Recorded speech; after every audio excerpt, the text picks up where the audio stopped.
Hey everybody, welcome back to the channel.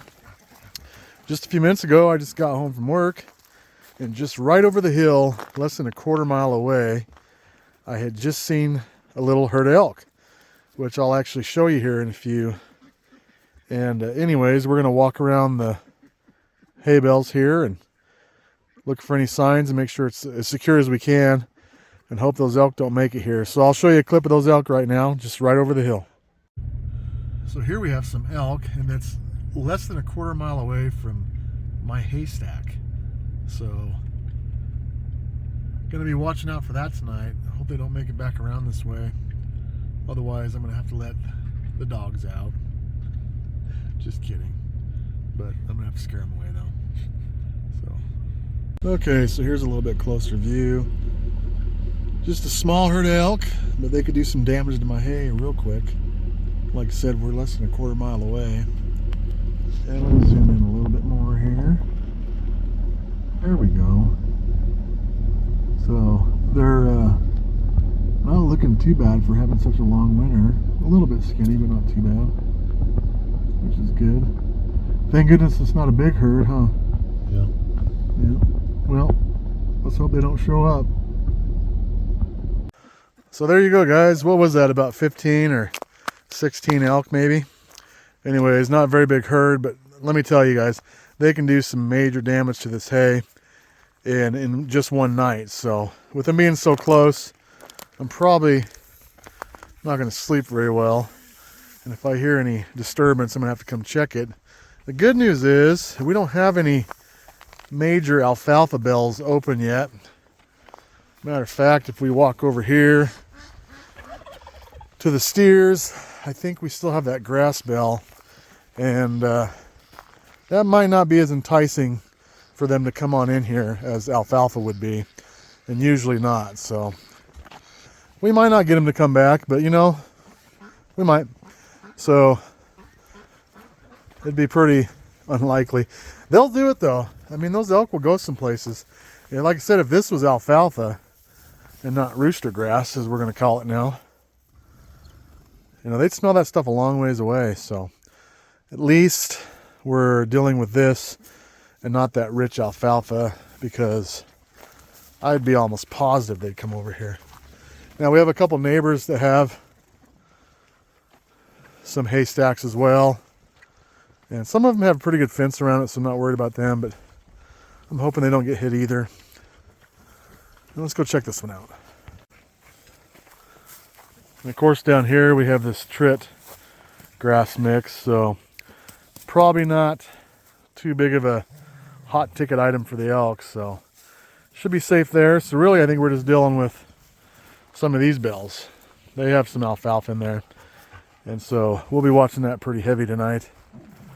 And it'd be the only second time I think that we've had elk on the property, so if they show up it's kind of weird. But where I seen them was even weird, so being that close, you know, they might have actually come across the property. I'm gonna have to go check for tracks. You know, another thing I just thought of, this bag of grain right here. I'm not saying they get in there, but they might smell that sweet molasses in there and bring them on in, so let's hope not. Hey, Mr. Duck, what are you doing? Just quacking around. Well, as I'm wandering around looking for elk tracks, I'm not finding anything. Coming over here, Percy's still eating his grain. But here's a fun little fact. So Monday, they're actually calling for around 40 degrees, which is going to feel like a massive heat wave for us. So that's going to be pretty crazy.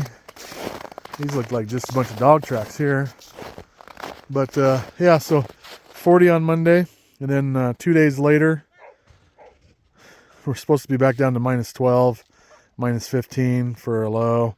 So real erratic, just as some might call bipolar weather activity, just up and down.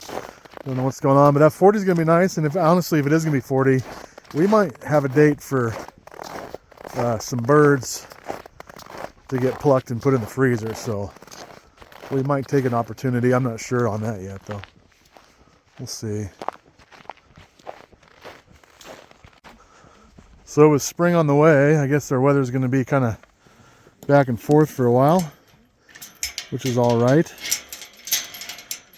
You know, it's funny. The other day I was talking to Austin about spring and how I said normally you equate temperature with spring. However, you know, there's been days recently where we were all saying like, man, it feels like spring's right around the corner. Like we can feel it coming, you know, but it was only 19 degrees. It wasn't real warm.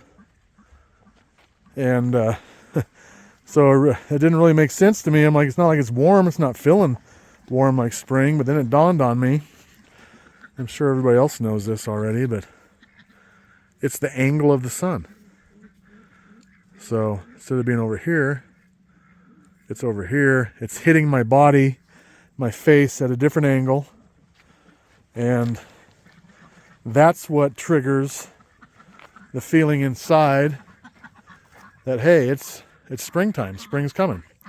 So, I don't know. Just kind of thought that was funny that my stupid old mind just now figured out that it's just the angle of the sun that makes it feel like spring.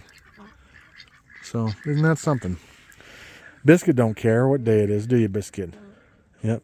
You just don't care at all. Come here. There he is. Good boy. Well, anyways, guys, I wasn't going to make a video today, but I seen those elk down the road, and I thought I just had to let you know that we might have some elk coming in tonight, and we're going to be on the look for it. And, man, it's a beautiful day, except for them chemtrails in the sky. But anyways, thank goodness that the sun is shining. It's only about 23 degrees, but there's no wind, so that's a pretty good day in my book.